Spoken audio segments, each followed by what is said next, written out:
Dear students, चूँकि पिछले lecture में हमने जो न्यूमेरिकल्स किए हैं मोल कंसेप्ट पर, वो थे हमने मोल्स और पार्टिकल्स के दरमियान रिलेशन निकाली थी।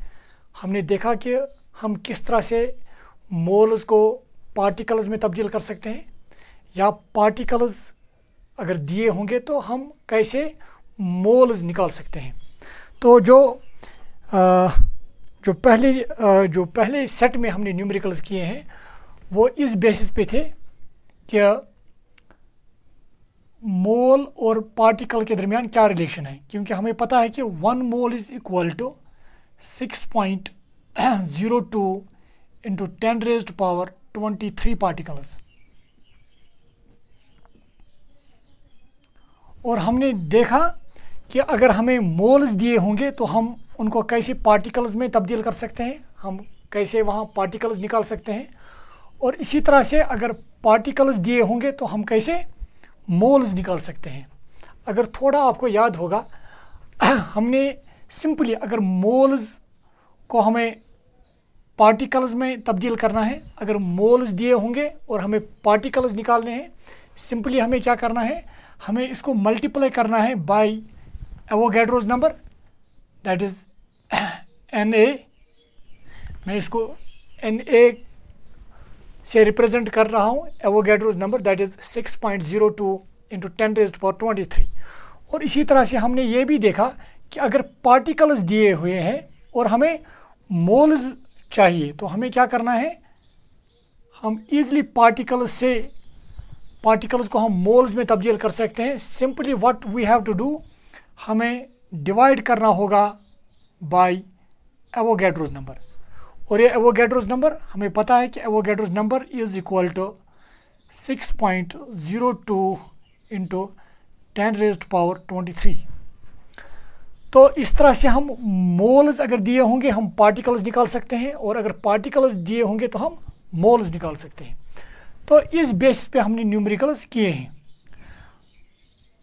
नाउ आज हम पहले उन न्यूमेरिकल्स को देखेंगे जहाँ पे मोल्स और मास के दरमियान रिलेशन है। तो यहाँ पे हम जो न्यूमेरिकल्स पहले करने जा रहे हैं दैट इज़ मोल और मास के दरमियान रिलेशन।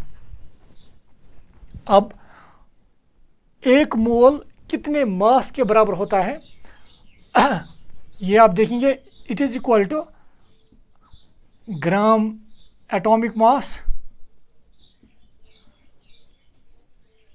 और ग्राम मॉलिक्यूलर मास।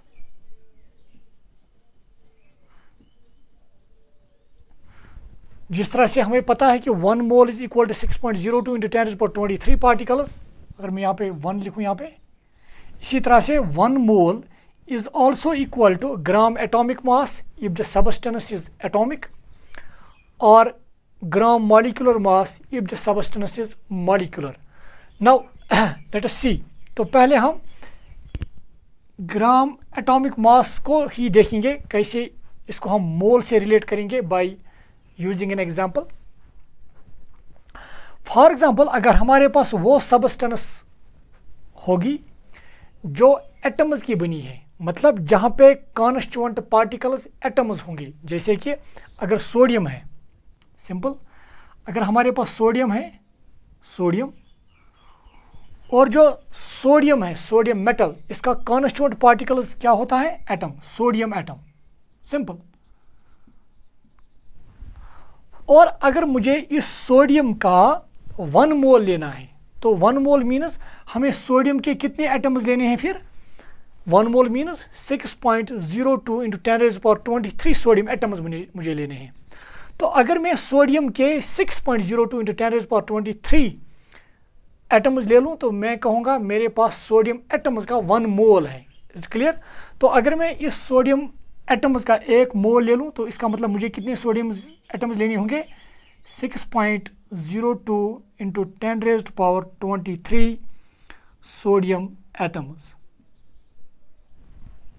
क्लियर? नाउ देखिए आप,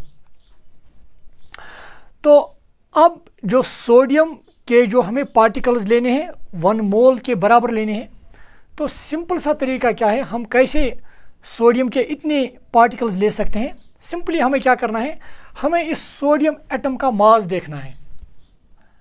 सोडियम एटम का मास, इस सोडियम एटम का मास है दैट इज 23 AMU।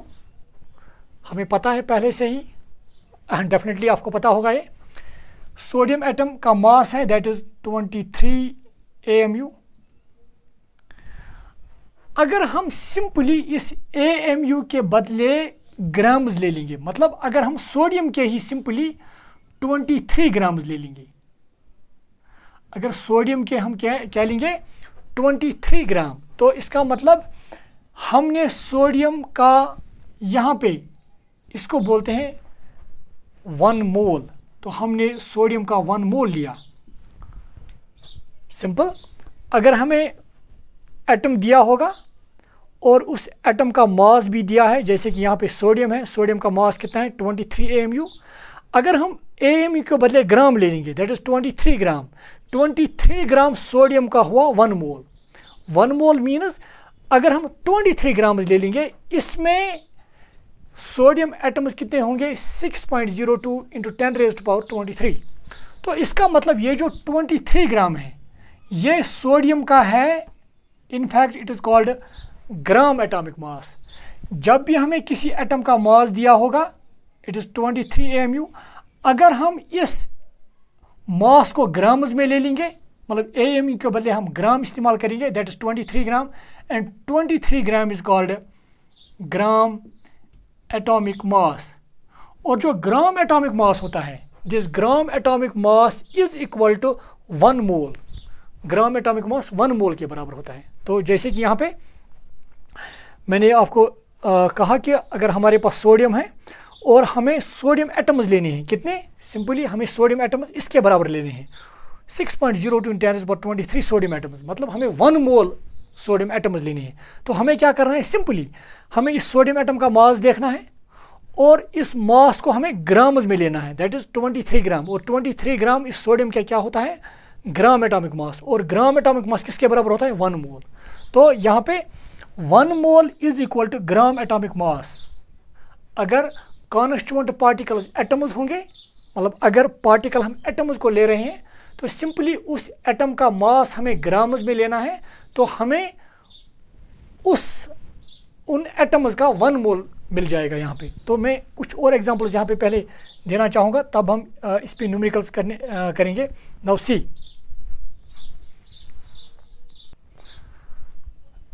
पहले हम ग्राम एटॉमिक मास की ही बात करेंगे। हम उन सबस्टेंसेस की बात करेंगे जहाँ पे जो पार्टिकल होगा वो एटम होगा। फॉर एग्जांपल यहाँ पे देखिए आप, so 1 mole is equal to gram atomic mass. जैसे कि मेरे पास सोडियम है, अगर मुझे सोडियम एटम्स कितने लेने हैं 1 मोल के बराबर 6.02 × 10⁻23, तो हमें क्या करना है, सिंपली इस सोडियम का मास देखना है। इसका मास है 23 दैट इज 23 AMU। हमें ये मास ग्राम्स में लेना है दैट इज 23 ग्राम, और 23 ग्राम सोडियम का है, it is gram atomic mass, it is gram atomic mass. और ग्राम एटॉमिक मास ही बराबर होता है किसके 1 मोल के बराबर। तो इसका मतलब अगर मुझे सोडियम का 1 मोल लेना है, सिंपली हमें 23 ग्राम सोडियम लेने हैं, तो इसका मतलब हमने सोडियम का 1 मोल लिया। इसी तरह से एक और एग्जांपल मैं यहाँ पे देना चाहूँगा। अगर मेरे पास लिथियम है, अगर मुझे लिथियम का 1 मोल लेना है, तो मुझे क्या करना है, सिंपली मुझे लिथियम एटम का मास देखना है दैट इज 7। तो इसका अगर हम मास लिखेंगे दैट इज 7 AMU, और अगर मैं ये ग्राम्स में ले लूँ दैट इज 7 ग्राम, तो 7 gram is gram atomic mass of what, lithium. तो ये हुआ ग्राम एटॉमिक मास, और ग्राम एटॉमिक मास मतलब ये किसके बराबर होगा 1 मोल। तो इसका मतलब अगर मुझे लिथियम का 1 मोल लेना है 1 मोल, तो मुझे सिंपली क्या लेने हैं 7 ग्राम लिथियम, सिंपल। तो जब मैं 7 ग्राम लिथियम ले लूँगा that means I have taken 1 mole of lithium. तो 1 मोल मतलब, अगर 1 मोल का मतलब है कि यहाँ पे लिथियम एटम्स जो होंगे वो कितने होंगे 6.02 × 10⁻23 लिथियम एटम्स। क्लियर। और एग्जांपल देना चाहूँगा यहाँ पे। नाउ सी, या पहले हमें क्लियर होना चाहिए, तो उसके बाद ही हम न्यूमेरिकल्स पे जाएंगे। तो इसी तरह से अगर मेरे पास कैल्शियम है, कैल्शियम एटम का मास है 40 AMU, तो इसका मास है 40 AMU। तो मुझे अगर मैं इसका मास ग्राम्स में ले लूँ, दैट इज़ 40 ग्राम, तो 40 ग्राम किसके बराबर है, that is called gram atomic mass. और ग्राम एटॉमिक मास मतलब ये किसके बराबर होगा, 1 मोल के बराबर। तो 1 मोल अगर मुझे कैल्शियम लेना है तो हमें सिंपली क्या करना है, हमें 40 ग्राम लेने हैं। तो 40 ग्राम कैल्शियम का कितना हुआ, 1 मोल, मतलब इसमें कितने पार्टिकल्स होंगे, 6.02 × 10⁻23 पार्टिकल्स। अब मसला है पार्टिकल कौन होगा, पार्टिकल वही होगा जिसका हमने मास लिया है। हमने कैल्शियम एटम का मास लिया है, तो यहाँ पे जो पार्टिकल होगा वो कैल्शियम एटम ही होगा। तो यहाँ पे मैं एक और चीज़ यहाँ पे लिखना चाहूँगा, तो 1 मोल मतलब इसमें कितने पार्टिकल्स होंगे, 6.02 × 10⁻23 पार्टिकल्स। अब पार्टिकल को क्या होगा, जिसका आपने मास लिया है, दैट इज़ कैल्शियम एटम्स। तो यहाँ पे कैल्शियम एटम्स हमें इतने मिलेंगे। तो अगर हमें 6.02 × 10⁻23 कैल्शियम एटम्स चाहिए, तो हमें सिंपली क्या करना है, हमें 40 ग्राम कैल्शियम लेना है। तो 40 ग्राम को हम क्या कहते हैं, ग्राम एटॉमिक मास, और ग्राम एटॉमिक मास किसके बराबर होता है, 1 मोल के बराबर। तो जो पहली डेफिनेशन यहाँ पे मैंने दिखाई, यहाँ पे 1 mole is also equal to gram atomic mass. तो सिंपली अगर हमारे पास कोई भी एटम होगा, उस एटम का मास अगर हम ग्राम्स में ले लेंगे, तो इसका मतलब हमने उन एटम्स का 1 मोल लिया है, ठीक है। तो इस बेसिस पे अगर हम ये कुछ न्यूमेरिकल्स करना चाहेंगे आप। नाउ देखिए, अगर इस तरह से क्वेश्चन हमें पूछा जाएगा, calculate number of moles in 4 gram of calcium. अगर हमें मोल्स निकालने हैं इन 4 gram of calcium, 4 gram calcium में कितने मोल्स हैं, तो यहाँ पे मैं लिखना चाहूँगा atomic mass of calcium is equal to 40 AMU।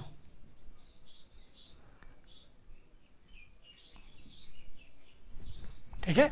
Now तो यहाँ से पहले स्टार्ट करेंगे सॉल्यूशन।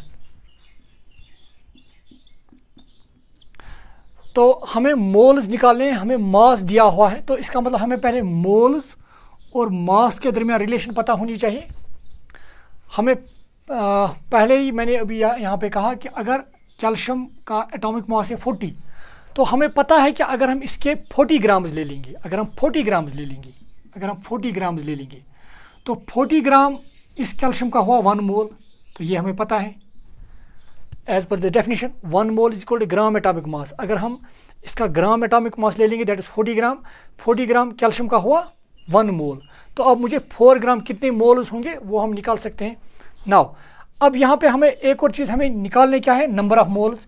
जो हमें निकालना है वो हम राइट साइड में रिलेशन में रखेंगे। तो हम इस तरह से लिखेंगे, वी नो, देखिए आप, we know 40 gram is equal to 1 mole. We know 40 gram of calcium is equal to 1 mole. Simple,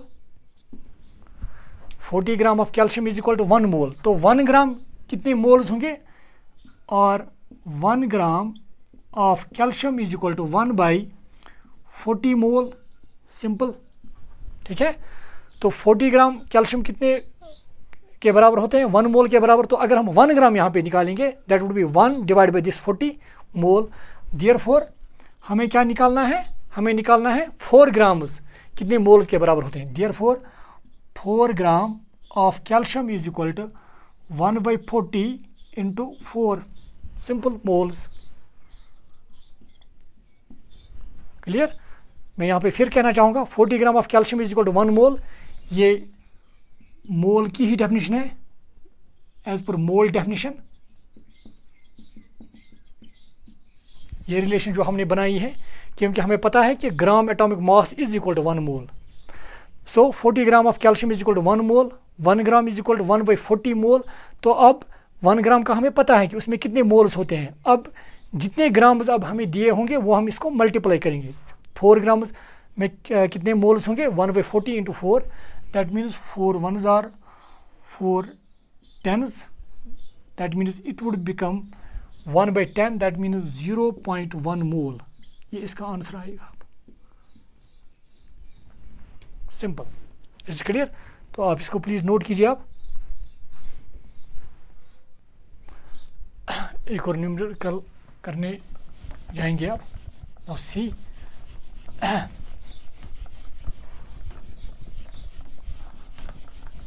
अगर हम इस तरह से क्वेश्चन हमें मिलेगा, calculate number of moles in 230 grams of sodium sodium. तो यहाँ पे लिखा है, दिया हुआ है, that is atomic mass of sodium is equal to 23 AMU। हमें यहाँ पे देखिए आप, हमें क्या निकालना है, नंबर ऑफ मोल्स। हमें नंबर ऑफ मोल्स निकालने हैं। दिया हुआ है मास, तो इसका मतलब हमें मास और मोल्स के दरमियान रिलेशन पता होनी चाहिए।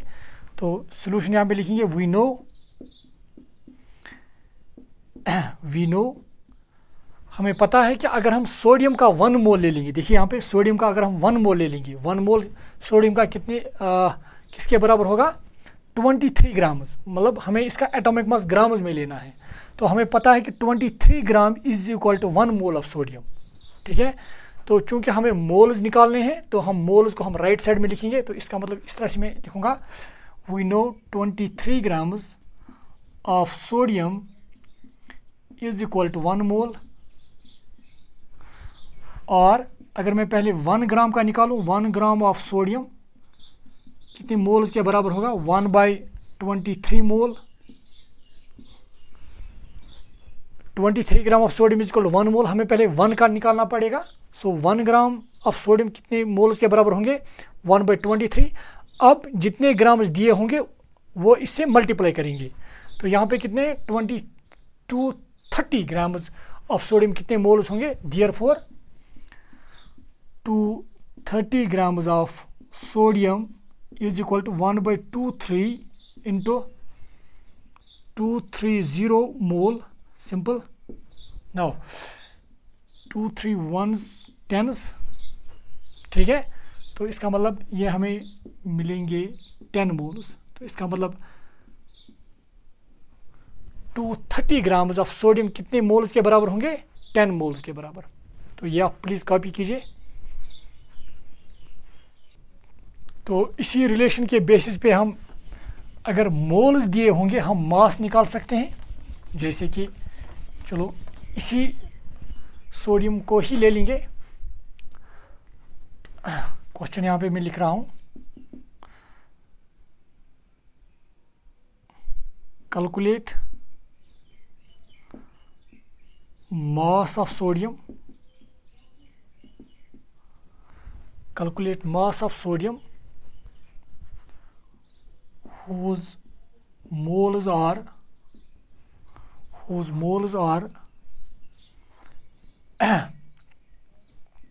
0.01 मोल।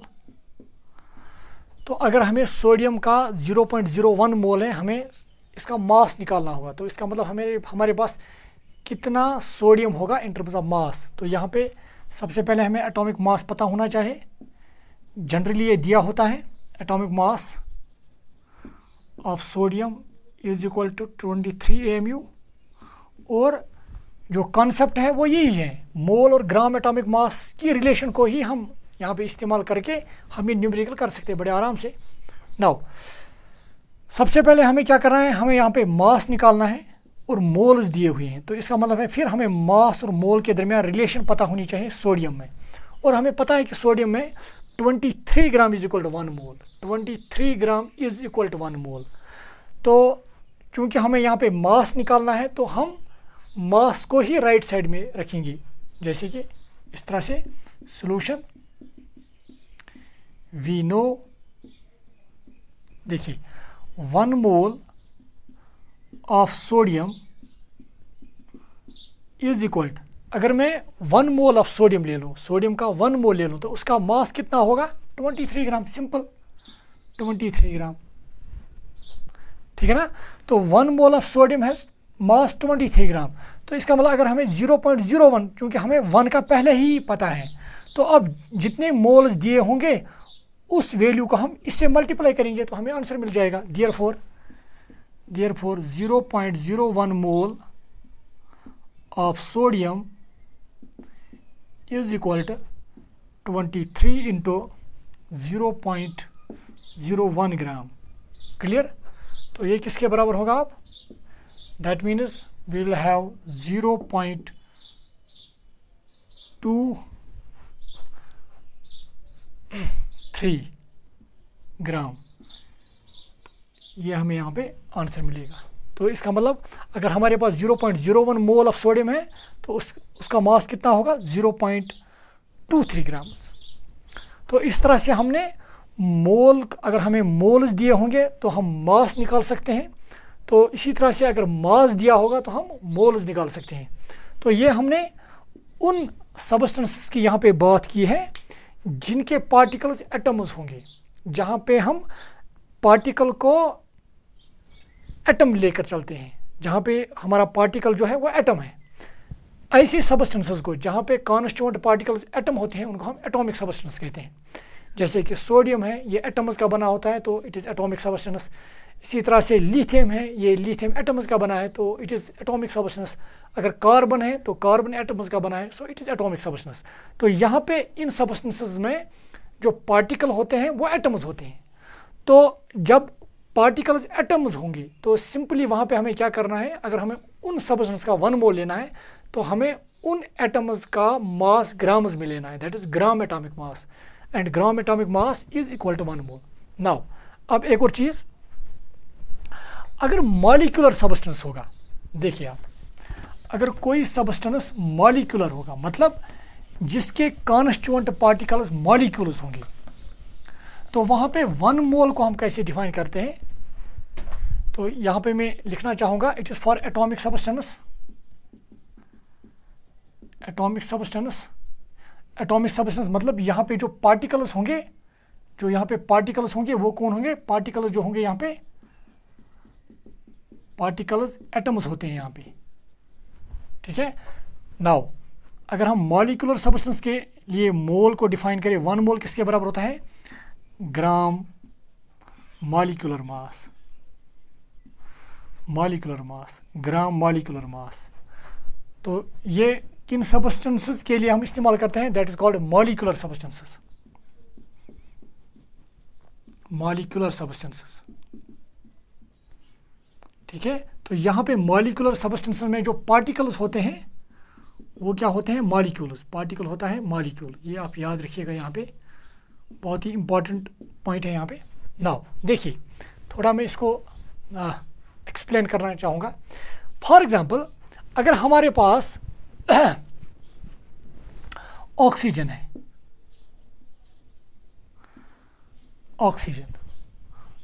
और ये जो ऑक्सीजन है ये जनरली अगर हम इसका कॉन्स्टिट्यूएंट पार्टिकल लेंगे, कॉन्स्टिट्यूएंट पार्टिकल, इसका कॉन्स्टिट्यूएंट पार्टिकल O नहीं बल्कि O2 होगा। नॉर्मली जो ऑक्सीजन होता है, ऑक्सीजन का कॉन्स्टिट्यूएंट पार्टिकल्स कौन होता है? O2। तो जब भी कोई पार्टिकल एक से ज़्यादा एटम्स का बना होगा तो इसको हम मॉलिक्यूल यहाँ पे कहेंगे। तो सो इट्स ए मॉलिक्यूल। और मॉलिक्यूल की डेफिनेशन हमने पहले से ही पढ़ी है कि हम मॉलिक्यूल किसको कहते हैं। मॉलिक्यूल की एक डेफिनेशन ये है कि ये एक से ज़्यादा एटम्स का बना होता है, और ये मॉलिक्यूल जो होता है it has free existence, it has always free existence, ये भी इसकी डेफिनेशन में ही आता है। तो मॉलिक्यूल एक से ज़्यादा एटम्स का बना होता है, मॉलिक्यूल की ऑलवेज फ्री एग्जिस्टेंस होती हैं, और इस मॉलिक्यूल की जो केमिकल प्रॉपर्टीज़ हैं, अगर आप इसकी केमिकल प्रॉपर्टीज़ देखेंगे, जो ये केमिकल प्रॉपर्टीज़ दिखाएगा, जो भी ये केमिकल प्रॉपर्टीज़ दिखाएगा, वो वो सभी केमिकल प्रॉपर्टीज़ होंगे जो ये पूरा ऑक्सीजन दिखाएगा। अगर हमारे पास बल्क में ऑक्सीजन होगा तो वो बल्क में जो वो ऑक्सीजन केमिकल प्रॉपर्टीज़ दिखाएगा वो सिंपली ये O2 सभी केमिकल प्रॉपर्टीज़ दिखाएगा। मैं फिर कह रहा हूँ केमिकल प्रॉपर्टीज़। तो इसका मतलब जो ऑक्सीजन की केमिकल प्रॉपर्टीज़ होंगी, जो बल्क ऑक्सीजन की केमिकल प्रॉपर्टीज़ होंगी, वो सभी केमिकल प्रॉपर्टीज़ इसका मॉलिक्यूल दिखाएगा। तो ये मॉलिक्यूल की एक प्रॉपर्टी होती है। मैं फिर कहना चाहूँगा, मॉलिक्यूल एक से ज़्यादा एटम्स का बना होता है। जनरली आप देखेंगे molecule is made up of more than one atom. It has always free existence. It has always free existence. It shows all the chemical properties of that substance of which it is a part. Clear? Now, तो देखिए अब oxygen का constituent particle O2 है और हमें O2 का 1 मोल लेना है। जैसे कि हमें O2 का 1 मोल लेना है, 1 मोल। तो 1 मोल मतलब हमें कितने पार्टिकल्स लेने हैं? 6.02 इंटू 10⁻23 पार्टिकल्स। अब पार्टिकल कौन होगा यहाँ पे? O नहीं बल्कि O2। यहाँ पे पार्टिकल O2 होगा, O2 पार्टिकल्स, या O2 को हम मॉलिक्यूल कहेंगे, मॉलिक्यूल्स। तो इसका मतलब अगर हमें O2 का 1 मोल लेना है तो इसका मतलब हमें क्या करना है? 6.02 × 10⁻23 O2 मॉलिक्यूल्स लेने हैं। तो अगर हम O2 के इतने मॉलिक्यूल्स ले लेंगे तो हम कहेंगे हमारे पास O2 का 1 मोल है। नाउ अब अगर हम ये मास में दिखाएंगे कि हमें कितना मास लेना पड़ेगा, सिंपली हमें क्या करना है? हमें O2 का मास देखना है। यहाँ पे मैं लिखना चाहूँगा, क्योंकि हमें पता है कि एक ऑक्सीजन का मास होता है 16 और 2 ऑक्सीजन का मास दैट इज O2 का मास कितना होगा? 32 AMU। और मॉलिक्यूल के मास को हम मॉलिक्यूलर मास कहते हैं। It is called molecular mass. ये भी हमने पढ़ा है, it is molecular mass. Simply molecule का mass that is called molecular mass. अगर हम इस मॉलिक्यूलर मास को ग्राम्स में ले लेंगे दैट इज 32 ग्राम्स। तो 32 ग्राम जो है इट इज़ कॉल्ड ग्राम मगर मॉलिक्यूलर मास। और जो ये ग्राम मॉलिक्यूलर मास है it is also equal to 1 mole. It is also equal to 1 mole. That means अगर हम 32 ग्राम्स ले लेंगे, अगर हम 32 ग्राम्स ले लेंगे, इसका मतलब हमने O2 का 1 मोल लिया।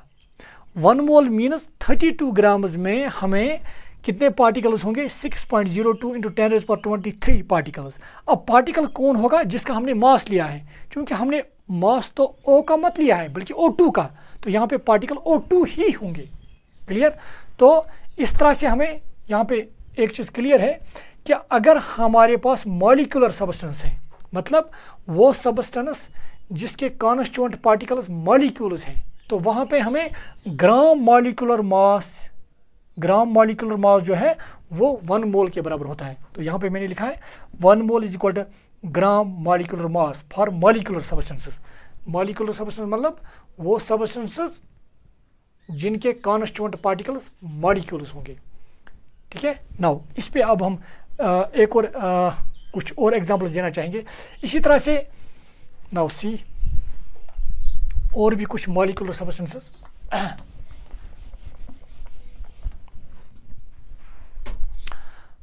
फॉर एग्जांपल अगर मैं वाटर ले लूं, वाटर, तो इसका जो कॉन्स्टिट्यूएंट पार्टिकल है दैट इज H2O।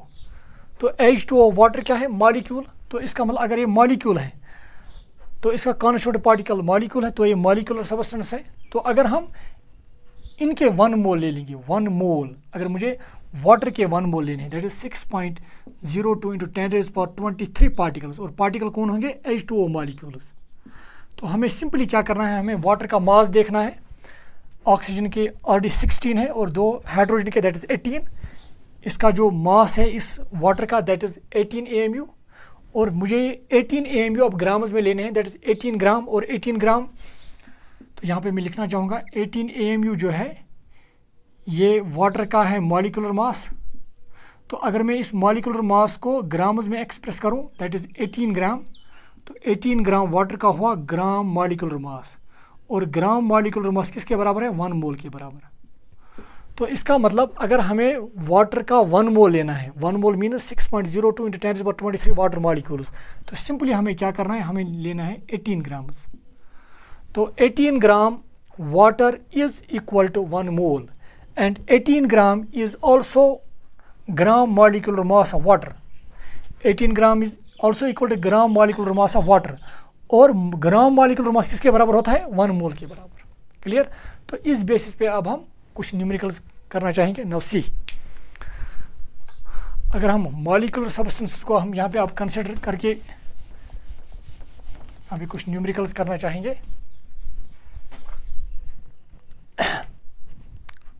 देखिए आप, अगर मैं बताऊं calculate number of moles in 1.8 gram of water। अगर हमें नंबर ऑफ मोल्स निकालने हैं इन 1.8 ग्राम ऑफ वाटर, तो हमें इस वक्त जो नंबर ऑफ मोल्स और मास के दरमियान रिलेशन निकालनी है वाटर में। और वाटर में हमें पता है कि जो हमें अभी बताया कि हमें पता है कि 18 ग्राम 1 मोल के बराबर है। 18 ग्राम किसके बराबर है? 1 मोल के बराबर। तो चूंकि हमें यहाँ पे नंबर ऑफ मोल्स निकालने हैं, तो नंबर ऑफ मोल्स हम राइट साइड में रखेंगे। तो इस तरह से मैं लिखूँगा solution 18 gram of water is equal to 1 mole. तो इसका मतलब 1 ग्राम ऑफ वाटर कितने मोल्स के बराबर होगा? 1/18 मोल। और 1.8 जो हमें निकालना है, देयरफॉर 1.8 ग्राम ऑफ वाटर किसके बराबर होगा? 1/18 इंटू 1.8 मोल। तो ये किसके बराबर आएगा? सिंपली अगर मैं इसको ऐसे लिखूं 1/18, देखिए आप, सिंपल सा तरीका है, इंटू मैंने इसको 18 बनाया, सिंपली 18 बनाया।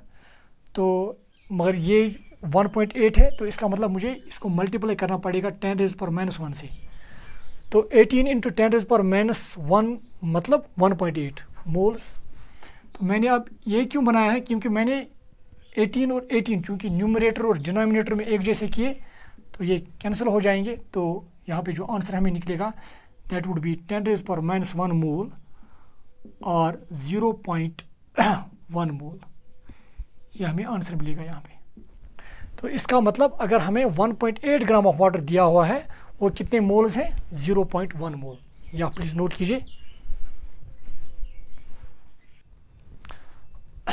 एक और न्यूमेरिकल यहाँ पे करना चाहेंगे पहले।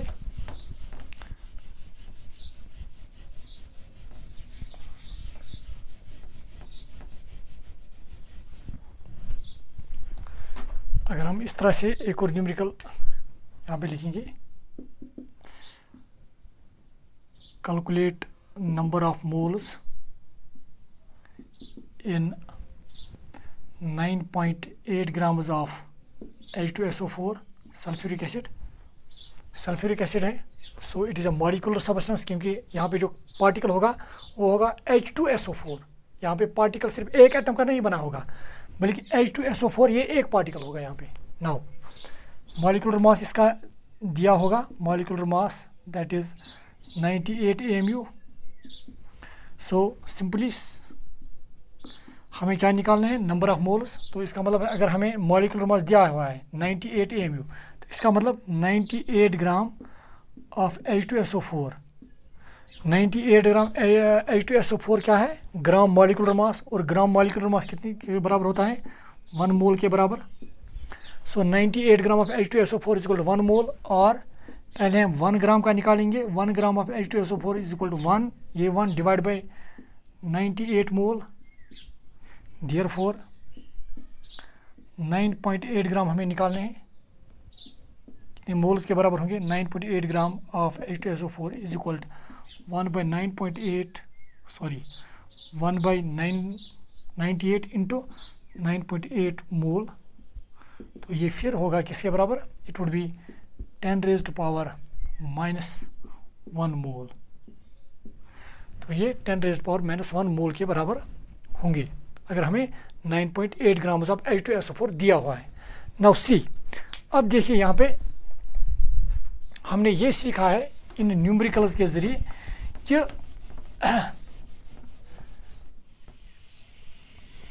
कि एक और डेफिनेशन जो हमने यहाँ पे दी थी उसके हिसाब से 1 मोल किसके बराबर होता है? 1 mole it is equal to gram atomic mass, gram atomic mass, या ये 1 मोल किसके बराबर होगा? ग्राम मॉलिक्यूलर मास, ग्राम मॉलिक्यूलर मास के बराबर B मास। सिंपल। अब ग्राम एटॉमिक मास हम कब ले लेंगे? जब पार्टिकल एटम होगा। जैसे कि फॉर एग्जांपल अगर हमारे पास सोडियम है और यहाँ पे कॉन्स्टिट्यूएंट पार्टिकल सोडियम एटम्स ही है, तो अगर हमें इसका 1 मोल लेना है, क्योंकि इसका एटॉमिक मास है 23, तो इसका मतलब है कि ग्राम एटॉमिक मास जो होगा, gram atomic mass that would be equal to 23 gram. और 23 ग्राम जो है वो किसके बराबर है? 1 मोल के बराबर। It is equal to 1 mole. Simple. तो इसका मतलब सोडियम का 1 मोल अगर हमें लेना है, हमें इसका ग्राम एटॉमिक मास लेना है। इसके बरक्स अगर हम ले लेंगे कोई वो सबस्टेंस जिसका कॉन्स्टिट्यूएंट पार्टिकल मॉलिक्यूल होगा, जैसे कि O2 की बात हम करेंगे, तो यहाँ पे पार्टिकल है O2, तो अगर हमें इसका 1 मोल लेना है तो हमें पहले इसका लेना है ग्राम मॉलिक्यूलर मास। तो ग्राम मॉलिक्यूलर मास, एक ऑक्सीजन का मास है 16, O2 का होगा फिर 32, दैट मीन्स 32 ग्राम्स। जो 32 ग्राम्स है, 32 ग्राम्स O2 के क्या होंगे? That would be equal to gram molecular mass, और ग्राम मॉलिक्यूलर मास किसके बराबर होगा? 1 मोल के बराबर। तो इसका मतलब अगर मैं 32 ग्राम ले लूँ, यहाँ पे आप अच्छे से देखिएगा, अगर मैं 32 ग्राम्स ले लूँ तो 32 grams of oxygen means I have taken 1 mole of oxygen. 1 mole means कि यहाँ पे जो पार्टिकल्स होंगे 6.02 इंटू 10⁻23 पार्टिकल्स। अब पार्टिकल कौन होगा? जिसका मास हमने यहाँ पे लिया, क्योंकि यहाँ पे हमने O2 का मास लिया है, तो इसका मतलब O2 यहाँ पे पार्टिकल होगा। तो यहाँ पे हमने मास किसका लिया है? सोडियम का, Na का। तो 23 gram it is gram atomic mass. तो 23 ग्राम में किसके बराबर होगा? 1 मोल। 1 मोल मीन्स इसमें कितने पार्टिकल्स होंगे? 6.02 इंटू 10⁻23 पार्टिकल्स। और पार्टिकल कौन होगा? जिसका हमने मास लिया है यहाँ पे, दैट मीन्स सोडियम एटम्स यहाँ पे पार्टिकल्स होंगे। ठीक है। नाउ सी, एक और इम्पॉर्टेंट चीज़ यहाँ पे, अगर मैं कहूँ कि सोडियम का 1 मोल जो है, 1 मोल सोडियम का 1 मोल, इसका मास कितना है? 23 ग्राम। तो 23 gram is mass of 1 mole sodium. 1 mole sodium का मास कितना है? 23 ग्राम।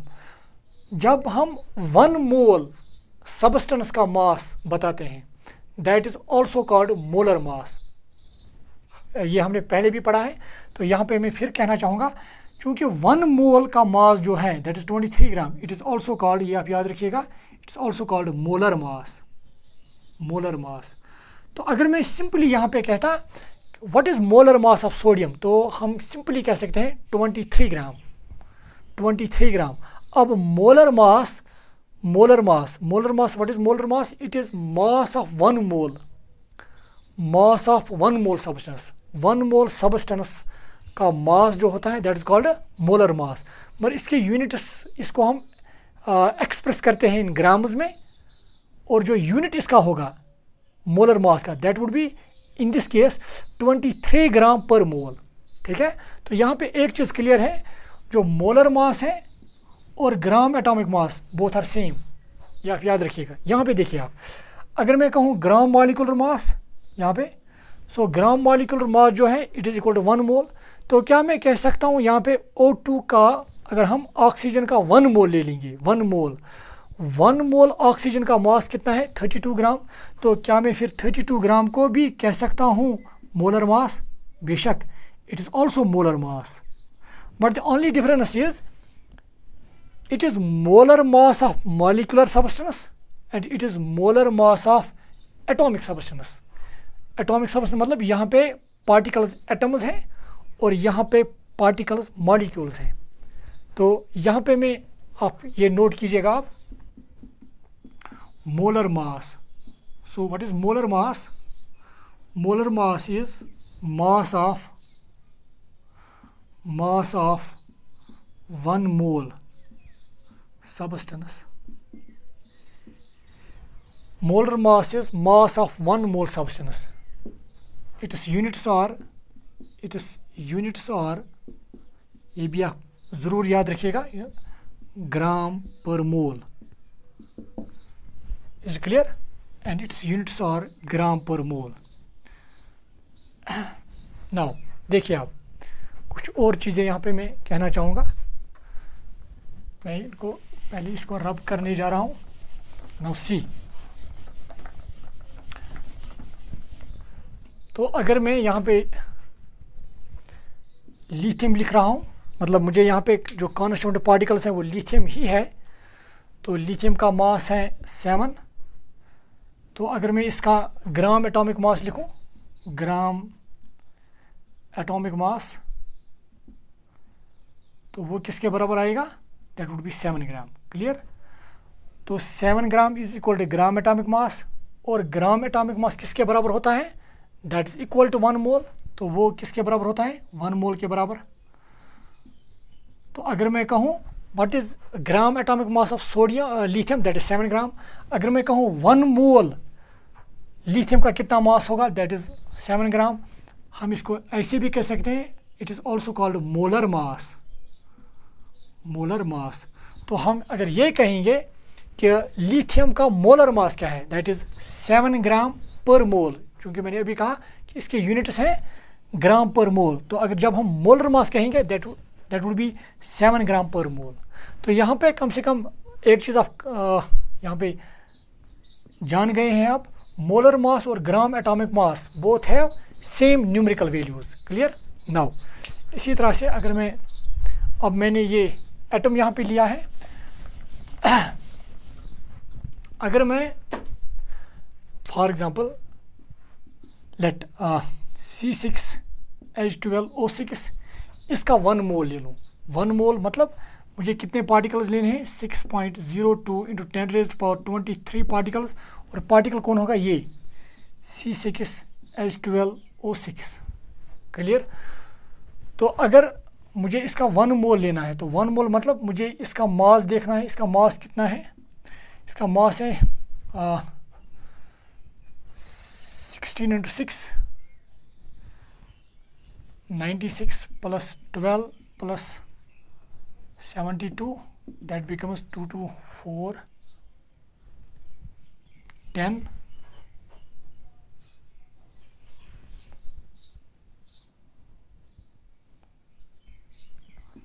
18 AMU. तो इसका जो इनफैक्ट मॉलिक्यूलर मास है दैट इज़ 18 AMU. तो अगर मैं इसको ग्राम्स में ले लूँ दैट इज़ 180 ग्राम. तो इसका मतलब 180 ग्राम जो होगा, इसका 1 मोल किसके बराबर होगा? फिर 180 ग्राम्स. तो 180 ग्राम फिर ग्लूकोज का क्या है? ग्राम मॉलिक्यूलर मास. ग्राम मॉलिक्यूलर मास अगर मैं ग्लूकोज का ले लूँ दैट इज़ 180 ग्राम. और ग्राम मॉलिक्यूलर मास किसके बराबर होता है? 1 मोल के बराबर.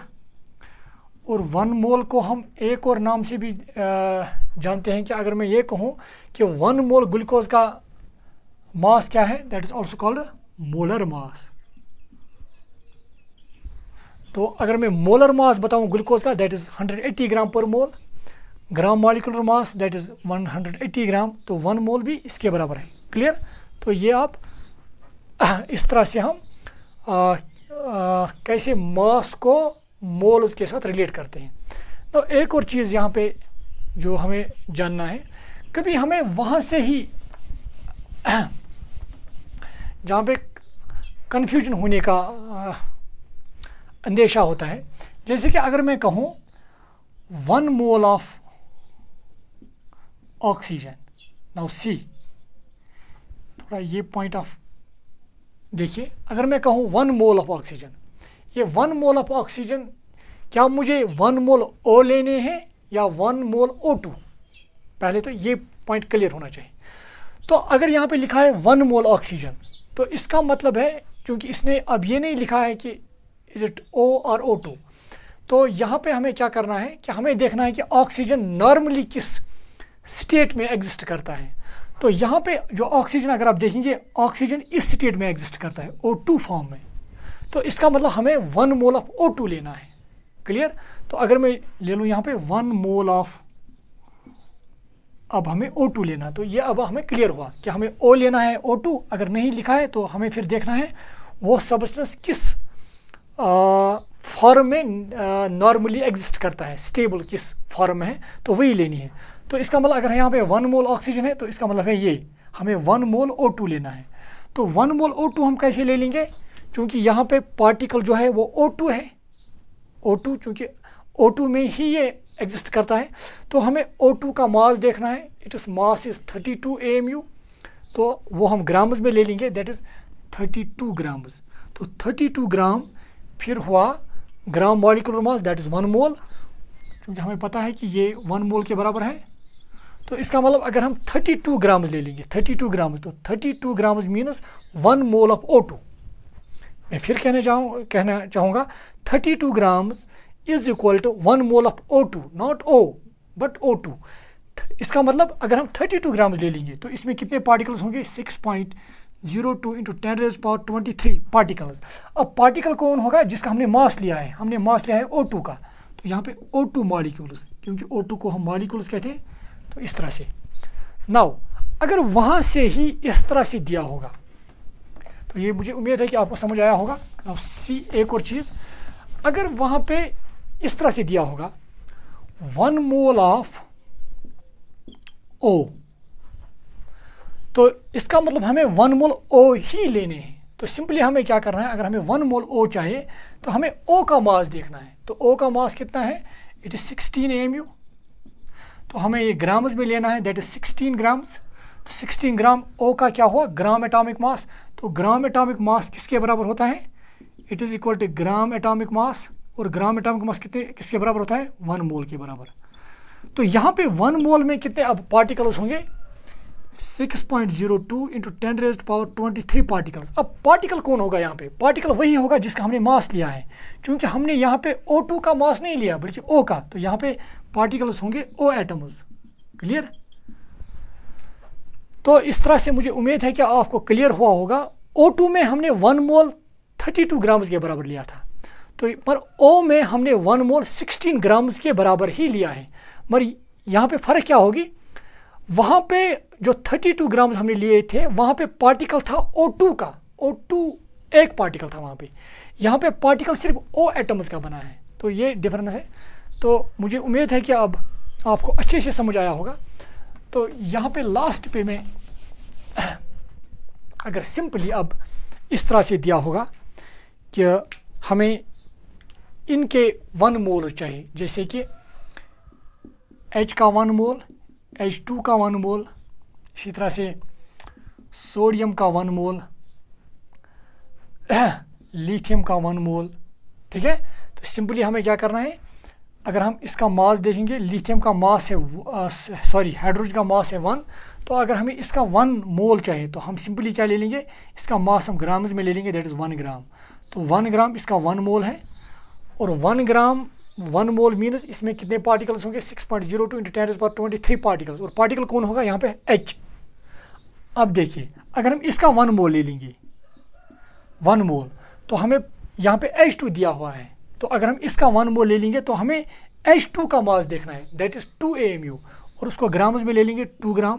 तो 2 ग्राम किसके बराबर होगा यहाँ पे, फिर 1 मोल के बराबर, ये भी 1 मोल के बराबर है, और ये भी 1 मोल के बराबर है। ठीक है, मगर इस 1 मोल में पार्टिकल्स जो होंगे 6.02 इंटू 10⁻23 पार्टिकल्स, पार्टिकल H का बना होगा, और यहाँ पे 6.02 इंटू 10⁻23 पार्टिकल्स ही होंगे, और यहाँ पे पार्टिकल बना होगा H2 का। इसी तरह से अगर हमें सोडियम का 1 मोल लेना है, दैट इज 23 ग्राम, तो यहाँ पे अगर लिथियम का लेना है, इसका मास है 7, दैट मीन्स 7 ग्राम। तो इस तरह से हम मोल्स और मास के दरमियान रिलेशन निकाल सकते हैं, जिस तरह से हमने कुछ न्यूमेरिकल्स भी किए हैं। नाउ सी,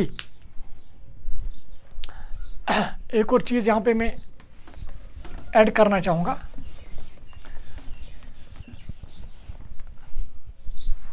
अगर अब हम एक रिलेशन निकालेंगे जिस तरह से हमने यहाँ पे रिलेशन निकाली थी, तो क्या मैं इस तरह से कह सकता हूँ कि वन मोल किसके बराबर है? It is equal to 1 mole it is equal to gram atomic mass, it is equal to gram atomic mass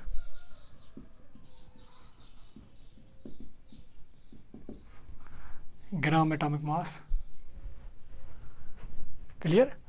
और ग्राम एटॉमिक मास हम कब लेते हैं? जब पार्टिकल एटम्स होंगे, व्हेन पार्टिकल्स आर एटम्स। और ये किसके बराबर भी होता है?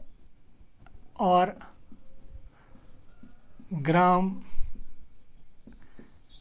मॉलिक्यूलर मास, जब पार्टिकल्स क्या होते हैं? मॉलिक्यूल्स।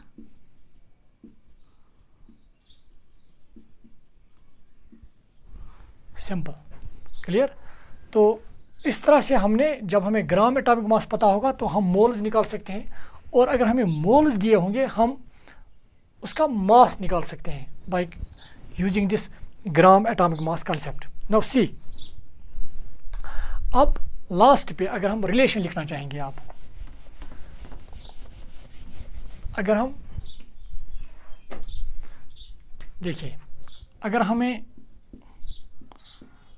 मोल्स और मास ऑफ सब्सटेंस के दरमियान रिलेशन निकालनी होगी, सिंपल, सब्सटेंस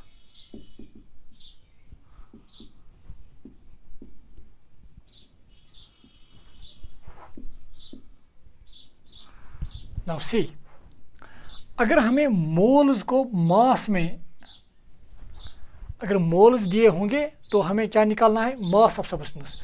तो देखिए हमें क्या करना है? Simply we have to multiply it by molar mass that may be gram atomic mass और gram molecular mass depending upon the nature of substance. और अगर हमें मास दिया होगा और अगर हमें मोल्स में इसको तब्दील करना है तो हमें क्या करना है? इसी मोलर मास से डिवाइड करना है, मोलर मास। ये आप याद रखिएगा। मैं फिर कहना चाहूँगा, अगर हमें मोल्स से मास निकालना है, ये हम जिस तरह से मैंने आपको न्यूमेरिकल्स कराई यहाँ पे, तरीका तो वही है, मगर उससे जो लास्ट पे जो हमें शॉर्टकट निकलता है, that is like this. If moles are given, we have to calculate the mass of substance in grams, तो हमें उसको मल्टीप्लाई करना पड़ेगा मोलर मास से। और अगर मास ऑफ सब्सटेंस दिया हुआ है तो हमें मोल्स में तब्दील करना है, तो हमें डिवाइड करना पड़ेगा यहाँ पे मोलर मास से। आप प्लीज इसको पहले नोट कीजिए। नाउ ये जो रिलेशन है, इसको मैं यहाँ पे दिखाना चाहूँगा कि ये रिलेशन हमें किस तरह से मिलती है। सिंपल जो हमने बेसिक डेफिनेशन इस्तेमाल की है उसी से हम ये निकालते हैं।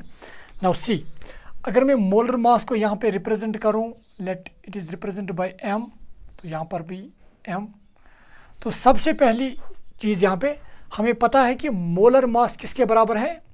1 मोल के बराबर। तो यहाँ पे देखिए आप, तो सिंपल 1 यहाँ इस तरह से मैं लिखूँगा, molar mass of substance in grams is equal to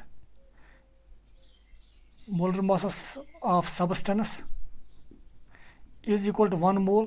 ये तो क्लियर है।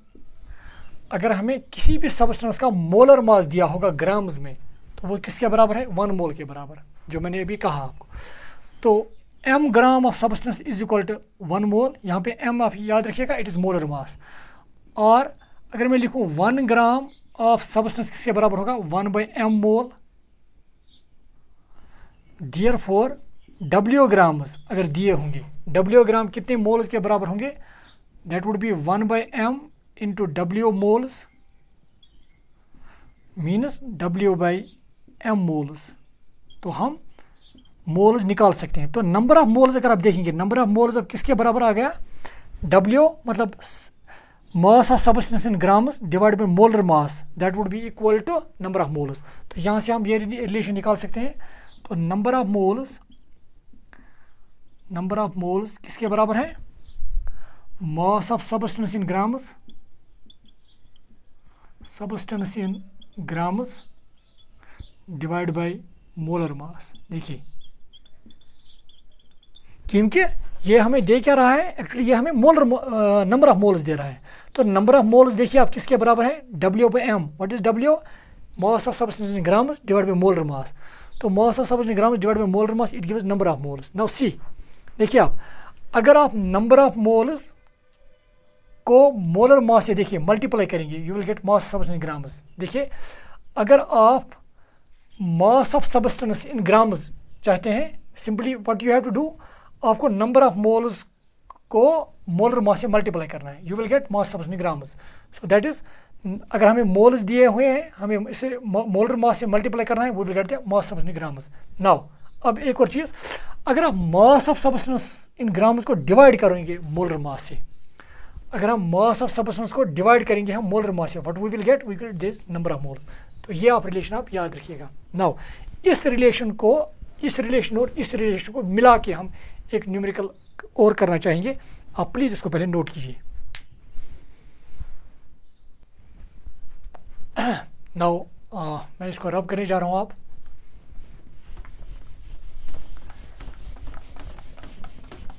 अब देखिए, आप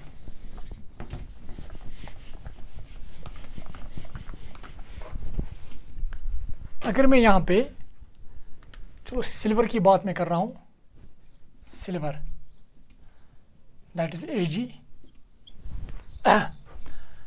अगर मैं इस सिल्वर का 1 मोल लेना चाहूँगा तो इसका मतलब है मुझे इसका ग्राम एटॉमिक मास चाहिए।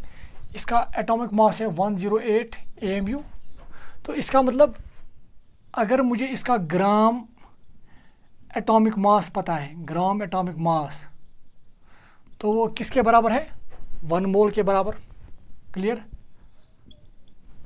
क्योंकि ये डेफिनेशन है, gram atomic mass is equal to 1 mole for atomic substances. और हमने पहले ही देखा है मोल और पार्टिकल्स में रिलेशन क्या है।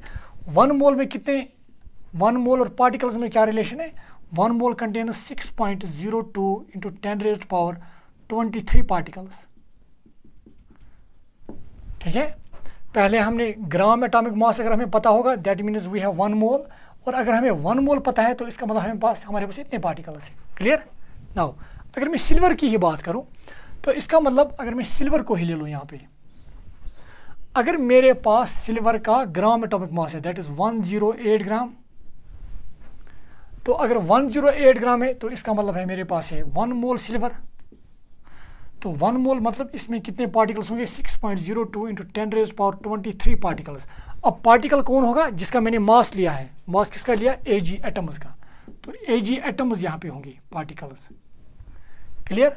नाउ इसी बेसिस पे अब हम न्यूमेरिकल करना चाहेंगे। नाउ अगर मैं इस तरह से कहूँ, अगर मेरे पास 6.02 इंटू 10⁻23 सिल्वर एटम्स हैं, तो क्या उसका मास कितना होगा फिर, 108 ग्राम।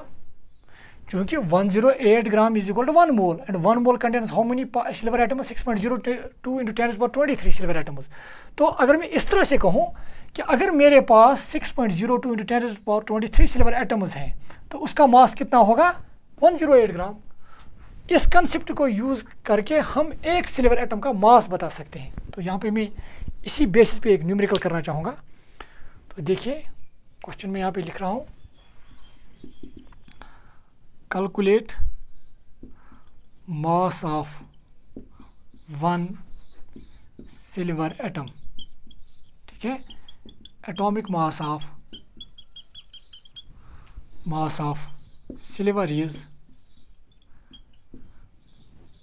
108 AMU। ठीक है, मोल कंसेप्ट की बेसिस पे ही हम कर सकते हैं। तो मैं क्या लिख सकता हूँ, सिंपली क्योंकि मुझे एक एटम का मास चाहिए, तो मुझे इस वक्त सिल्वर एटम मतलब पार्टिकल्स और मास के दरमियान रिलेशन पता होनी चाहिए। तो वो है यहाँ पे, ये है सिल्वर एटम्स और ये मास है इसका, इनके दरमियान रिलेशन क्या है यहाँ पे मुझे पता है। As per this definition, as per the mole concept is concerned, 6.02 into 10⁻23 silver atoms have mass 108 gram. मुझे निकालना क्या है यहाँ पे, मुझे निकालना है मास ऑफ 1। तो मास में राइट साइड में रख कर ये न्यूमेरिकल करना चाहूँगा। सो सोल्यूशन,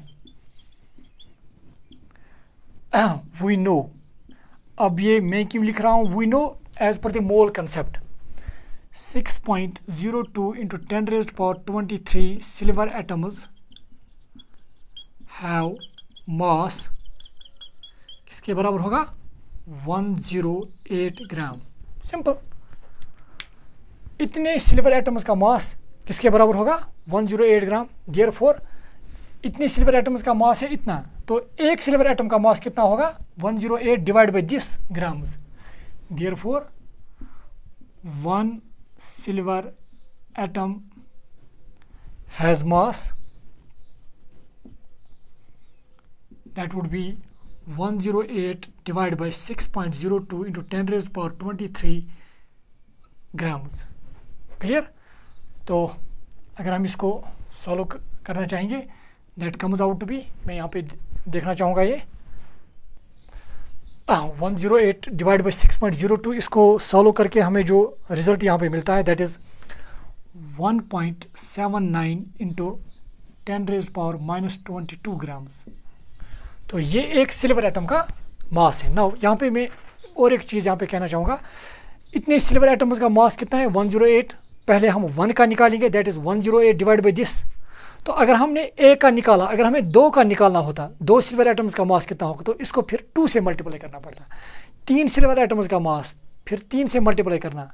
पहले हम देखेंगे रिलेशन क्या है, 6.02 into 10 rays power 23 silver atoms है मास दिस। पहले हम 1 का निकालेंगे, तो अगर उसके बगैर 1 के बगैर किसी भी जो भी नंबर होता सिल्वर एटम्स का 2, 3, 5 एंड सो ऑन, जो हमें 1 सिल्वर एटम का मास निकलता, फिर वो नंबर हम उसको मल्टीप्लाई करके फिर उन सिल्वर एटम्स का हम मास निकाल सकते हैं इस तरीके से। तो चूंकि यहाँ पे एक ही सिल्वर एटम का मास हमें निकालना था, तो हमने सिंपली इस तरह से ये निकाला है।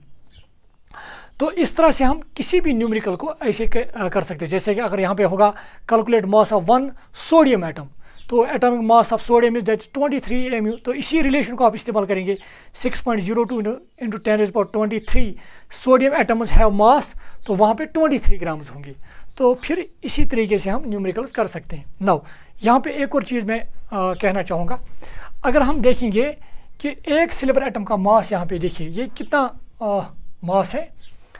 अगर थोड़ा इसको यहाँ पे मैं दिखाना चाहूँगा, अगर मैं थोड़ा इसका हम अंदाज़ा लगा सकते हैं कि ये कितना मास है। 1.79 को अगर हम 2 ही रखेंगे, let it is 2, 1.79 it is in fact not equal to 2, but let it is taken as 2 gram हम ले लेंगे। आप 2 ग्राम डिवाइडेड बाय, चूँकि यहाँ पे 10 रेज़ पावर -22 है, मैं इसको डिनोमिनेटर में ले रहा हूँ, तो मैं इस तरह से इसको लिखूँगा 10 rays power 7, 10 rays power 7, 10 rays power 7, 10। तो ये मैंने इस तरह से लिखा है 10 रेज़ पावर -20 को -22 को जब मैंने डिनोमिनेटर में लिया तो ये पॉजिटिव बन जाएगा। तो अब ये 7 when base are same power should be added, 7 7 7 21 plus this 1 that means 22। तो ये इसके बराबर है। देखिए अब ये एक सिल्वर एटम का मास कितना है, थोड़ा हम इमेजिन कर सकते हैं ये कितना कम मास है। इसका मतलब है कि अगर हम 2 ग्राम्स ले लेंगे, 2 ग्राम्स का अंदाज़ा तो हमें है, 2 ग्राम्स बहुत ही कम वज़न है ये। उस 2 ग्राम को हमें पहले 10 रेज़्ड पावर 7 मीनस उसको 1 करोड़ हिस्सा हमें करना है। We have to divide this 2 gram into 1 parts पार्ट्स। तो जो वहाँ पे एक पार्ट निकलेगा, हमने 2 को पहले 1 करोड़ पार्ट्स बनाए, तो वहाँ पे जो एक पार्ट निकलेगा उसको फिर 1 करोड़ पार्ट्स में डिवाइड करना है। तो वहाँ पे जो एक पार्ट निकलेगा उसको फिर 1 करोड़ पार्ट्स में डिवाइड करना है। तो फिर वहाँ पे जो एक पार्ट निकलेगा उसको फिर भी 10 पार्ट्स करने हैं। तो वहाँ पे जो एक पार्ट निकलेगा उसका जो वज़न होगा वही एक सिल्वर एटम का वज़न है। तो इससे आप अंदाज़ा लगा सकते हैं कि सिल्वर एटम का मास कितना कम है। दैट इज़ द रीज़न हम इन एटम्स का मास जनरली ग्राम्स में हम नहीं एक्सप्रेस करते हैं। We have defined a new unit that is AMU में हम इनका मास एक्सप्रेस करते हैं एटॉमिक मास यूनिट्स में। एनीवे, सो ये थोड़ा मैंने इससे हमें अंदाज़ा होगा कि एटम्स कितने छोटे होते हैं। नाउ एक और चीज़ यहाँ पे मैं कहना चाहूँगा, हम इस न्यूमेरिकल को एक और तरीके से भी कर सकते हैं। बहुत ही सिंपल तरीका है, इससे भी ज़्यादा सिंपल, मगर ये एक ऑर्गेनाइज्ड सिस्टमेटिक वे है किस तरह से आप न्यूमेरिकल्स करेंगे। तो एक और तरीका मैं यहाँ पे बताना चाहूँगा। पहले मैं इसको रब करने जा रहा हूँ। देखिए, अगर यही न्यूमेरिकल इस तरह से होती तो यहाँ पे आपको सिर्फ वैल्यू एक याद रखना है बस। देखिए, हमें क्या दिया हुआ है, calculate mass of one silver atom. Simple, ये दूसरा मेथड है, यहाँ पे मैं लिख रहा हूँ सेकंड मेथड। सिंपल क्या लिखना है मुझे, सॉल्यूशन। तो क्या मैं इस तरह से लिख सकता हूँ, mass of one silver atom is equal to, क्या मैं लिख सकता हूँ 108 AMU। सिंपल। अब मैंने ग्रामज में नहीं, मैंने पहले AMU में लिखा है, मैं अब ग्रामज में तब्दील करना चाहूँगा। तो क्या ये इसके बराबर है, क्या मैं इसके बराबर ये लिख सकता हूँ 108 into 1 AMU। It is absolutely, it is simple.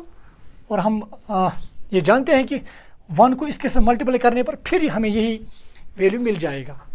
तो 1 AMU अगर आपको याद होगा, मैंने आपको पहले ही बताया है जब हमने मोल कंसेप्ट की वो डेफिनेशंस पढ़ी थी। 1 AMU किसके बराबर होता है, 1 AMU is equal to 1.66 into 10⁻⁻24 grams. बस वही मैं सीधे इसके साथ मल्टीप्लाई करूँगा। So it would become 108 into 1.66 into 10⁻⁻24 grams, because 1 AMU is equal to this. तो जब हमें ये पता है तो ये किसके बराबर आएगा, it would come out to be, जो हमें पहले ही इसका जो आंसर मिला था 1.79 इंटू 10⁻⁻22 ग्राम्स। तो इस तरह से भी हम इसका आंसर निकाल सकते हैं। So this was about how mass can be related with this moles. और फिर हम इन जो हमने दो रिलेशन निकाली थी, पहले मोल्स और पार्टिकल्स के दरमियान और दूसरा मोल्स और मास के दरमियान, फिर इन दो रिलेशंस को मिला के हम कैसे मास ऑफ एटम्स निकाल सकते हैं। तो ये हमने कुछ न्यूमेरिकल्स यहाँ पे किए हैं। So this was all for today. Thank you dear students.